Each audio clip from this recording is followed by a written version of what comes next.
Hey, what's up, guys? I'm here with Frankie Barr, who he got fourth place at the Concord Regional in North Carolina. We're just gonna go ahead and hop into this sweet deck profile. He was also piloting ABCs. Best deck right now, GG. So, yep, here we go. Okay. It's pretty standard. 3 A's, 3 B's, 3 C's, 2 silver, 2 gold, and 3 photon thrashers.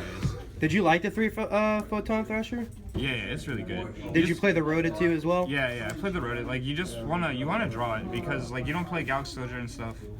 So you just want to make sure you can make Tsukiyomi turn 1. Right. Okay. So like that's really all. Like this and hangers like really what you really good. open with. And then like if you open up a gadget as well or like an instant fusion, you can kind of just extend your plays, but you don't really have to. And then 3 hangers. Of course, broken. And the three terraforming. Because like you have to open this card, so you basically just play 6 copies of it. Like this is the best card in the deck. 3 desires. Nutty. 3 twin twisters. And you like the 3 desires and not 2? Oh yeah, there's no reason to play 2 of this card. Like you only activate 1 pot of desires every game. Like you don't activate 2 unless like you're in a really bad situation and you're like, well, I'm gonna lose if I don't activate it, so I just activate it and then maybe you win, maybe you lose still. So you only activate 1, so you play 3 because you want to draw it first turn. Because you want to set up your turn 1 board as strong as you can. Like so you want to get like Tsukiyomi Buster plus trap cards. So you just play 3 of this card. Okay. And then you have to play 3 twin twister. You like the 3? Yeah, there's like it's ever really break with it at all? No, it's really stupid to play 2. Like even if you do, like you really have to just resolve 1 twin twister to like really take control of the game. So if you even if you open 2 and it's like your plays plus 2 twin twister, like I don't know. Okay. It's not bad.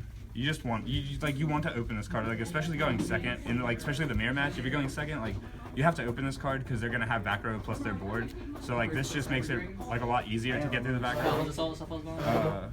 I played 2 Instant Fusion. I was playing 3 for a while, but I really didn't like 3. I also cut Emerald from the extra deck for this event, so like I didn't see as much of a point because I could never put the Norden back in the extra deck to play the 2nd or 3rd Instant Fusion. So I just played 2 because like you don't have to open with this. It's like really good it's good if you open it with it plus plays or like. But when you get it like mid to late game and like you're kind of like I don't know, it can just really push you over the top like mid to late game. So like I really didn't want to open it with it as often, but like I would be okay with opening it still.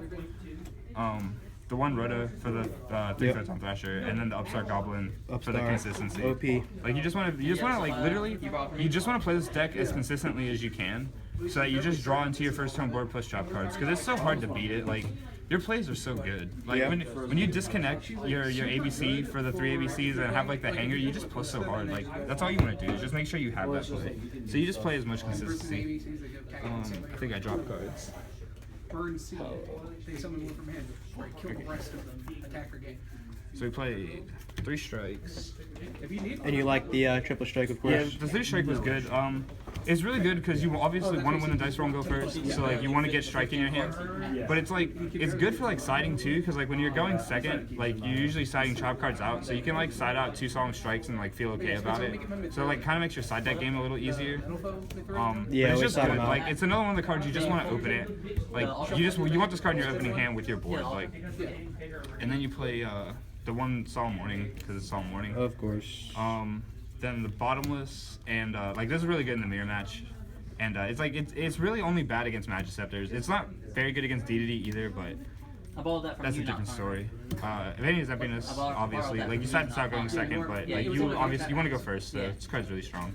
And then I played the double anti-spell, which was like, this was okay. It's not great in the mirror match, like you side this out, but it's okay. Like you can kind of win off the back of it in the mirror match if you go like first and you set up board set anti-spell. It's like better than not sending anything, right? Because like at least you have something to make them deal with and like make their plays harder. And like if they don't have Twin Twister, then it'll only set them back a turn because then they'll just like set their hanger and stuff like that. But like it's still really strong.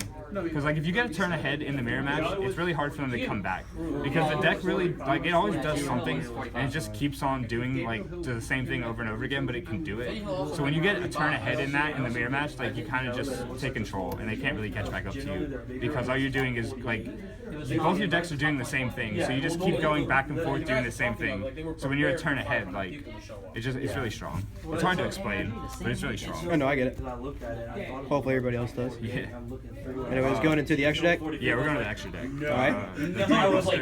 Three Buster Dragons, the one Norden, Lightning and Utopia, Yep. the one Gigant, the double Dire Wolf. I almost didn't play two because I was like, why? But man, I saw you. Yeah, I saw you win a couple games off. I that. actually won. I won the last round because I played double Dire Wolf. Like this card's so good. Giant Hand didn't really do anything. Rafflesia, I didn't really like Rafflesia either. I never was in a position to make the Berserker because like game one, like in the mirror match, either I blew them out or they blew me out. And then when we went to game two, like I had like cherries and stuff, so like this card didn't really come into play, but I wouldn't cut it. It's still really good. Dweller, the one Castell, and like the second best card in the extra deck. Or probably, this is actually probably the third best. This card's strong. Yeah. But like Buster is Buster. So it's a pretty standard extra deck. I'd cut the Rafflesia though. The Rafflesia and the bottomless. Maybe the Giant Hand too. Like I cut the Emerald right before the event, and I wasn't like unhappy with it. But there are a lot of games that I noticed if it would go another turn or 2 turns longer, like the Emerald would really come into play. So like I'm probably gonna put that back in the extra deck for games like that. But I mean it never came up, so I guess I'm lucky for that. I played 3 cherries in the sideboard. I got really, there were a lot of times, I don't know, it just kind of worked out for me, but I got really greedy going first in the mirror match and like sided these in because like I was just hoping that I would just like make Tsukiyomi and then discard and then draw this card, and it like happened every time I did it, so sometimes greed pays off. It's probably not a good idea, but sometimes greed pays off.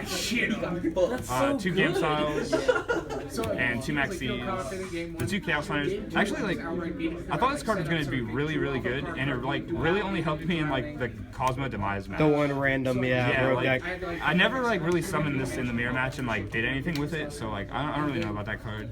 I never resolved this card.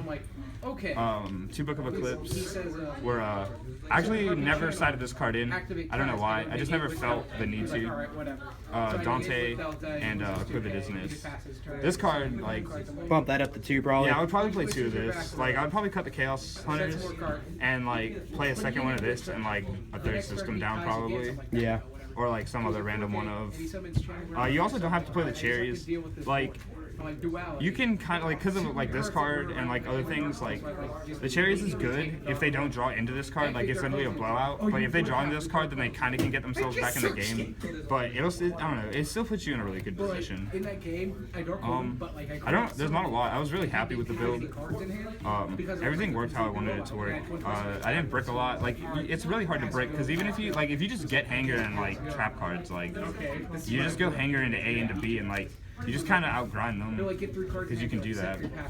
But well, all right. Awesome deck profile. Any shout outs, Frankie Barr, to anybody? Yeah. Connor Hines. All right. Yeah. He was a bro. We needed him. Yeah. Also, shout outs to Richard. Yep. For letting me borrow literally like the entire deck. Absolutely. Like, anything for a the friend. entire deck.